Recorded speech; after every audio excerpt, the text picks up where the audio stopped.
Hello, and welcome to Deltek Costpoint's year-end closing process for leave.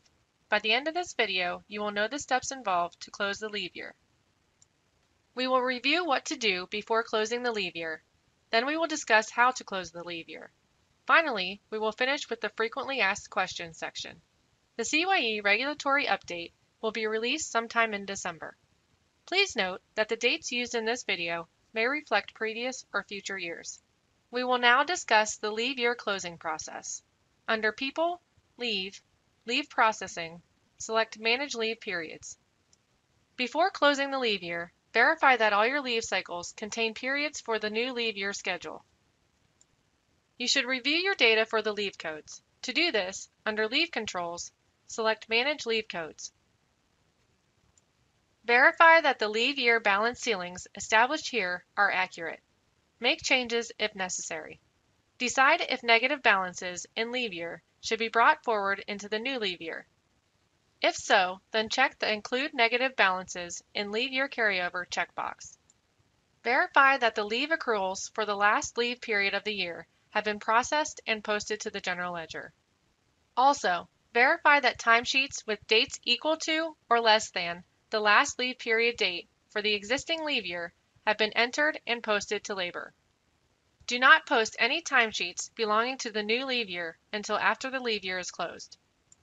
Print the accrued leave report for the current year and keep the criteria page to help determine which leave year the report belongs to. The last period of the leave year should be open when this report is run. Here is an example of the leave accrual report for the old leave year. Under Leave, Leave Utilities, select Reconcile Leave Balances. Use the Reconcile Leave Balances to have the system true up leave accrual balances. You can run this process multiple times throughout the leave year. Since Costpoint trues up information based on the current period and fiscal year, you should run this process before the leave year is actually closed. Please verify the results after printing the report and before hitting the gears. If you do not agree with the numbers, you can manually balance your leave liability via journal entry.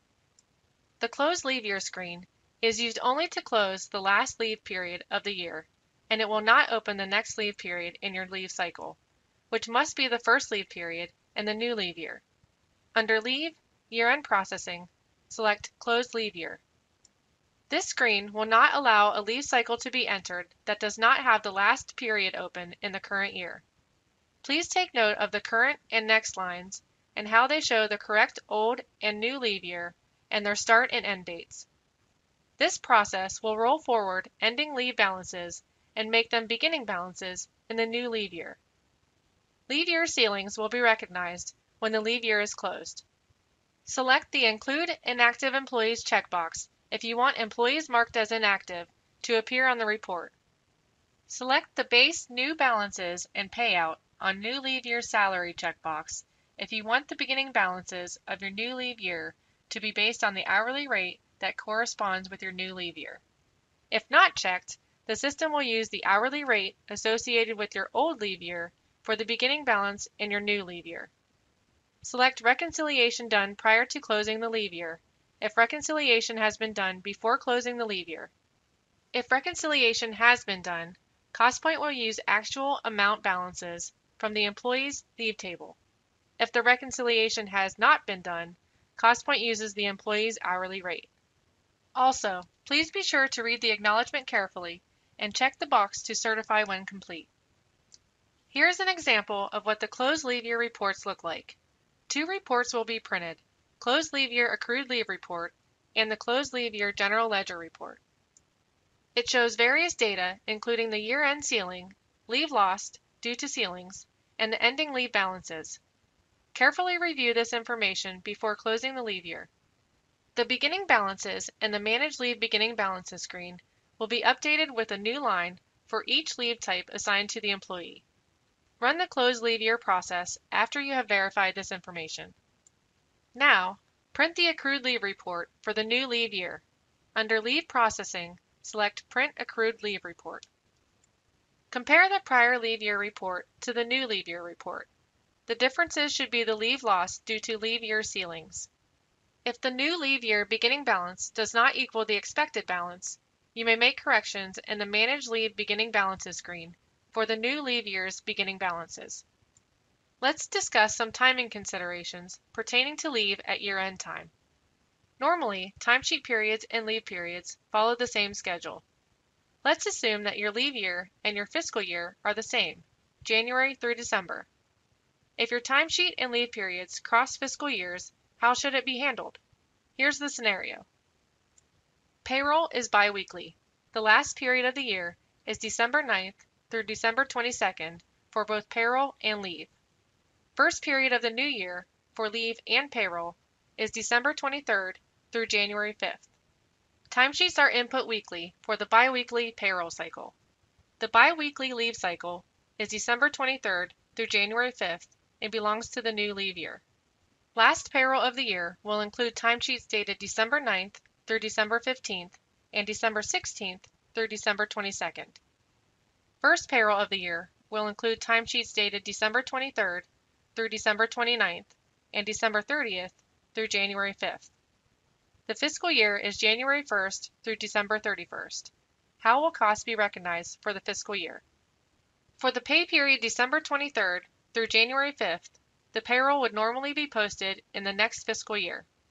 An estimated accrual can be done based on the accrued salary amount for 14 days. The total accrual will be divided by 14 to get an estimated daily figure and multiplied by 9 to receive the estimated December 23rd through 31st accrual amount. A reversing journal entry will be done in the general ledger to record the estimated December 23rd through 31st accrual amount in the current fiscal year, and the reversing journal entry in the next fiscal year will reduce the payroll posting. Please keep the following in mind when dealing with used leave and leave years. The timesheet date determines which leave period the used leave will post, and the leave year associated with the leave period determines the leave year to which the used leave will be posted. Now, for timesheets. If you are using time and expense, your timesheet schedule in the time and expense database will need to be adjusted so that December 30th through the 31st is an individual cycle. Likewise, the period of January 1st through January 5th will need to be recognized as an individual cycle. Nothing needs to be done in Costpoint. When uploading timesheets from time and expense, or when inputting timesheets directly into Costpoint, you will need to input the time for December 30th through 31st separately, using a December 31st date and post it to the old fiscal year. If you have salaried employees and auto-adjust timesheets, you will need to change the percentage for this input, as well as prorating the total of 100% across both timesheets. Since you must complete leave accruals for the full period, December 23rd through January 5th, you should post the computed leave accrual into the new leave year, which is also your new GL fiscal year. Now you can create journal entries to move the portion which belongs to the old fiscal year, and another journal entry to remove the portion of the new fiscal year. Here you will find a list of frequently asked questions. Please review them at your leisure. Simply pause the video to read, and then press play to resume the video. We hope they will help with your year-end closing process for leave. However, if you have any questions, Costpoint Customer Care is ready to assist. Call our customer care number at 877-457-7765.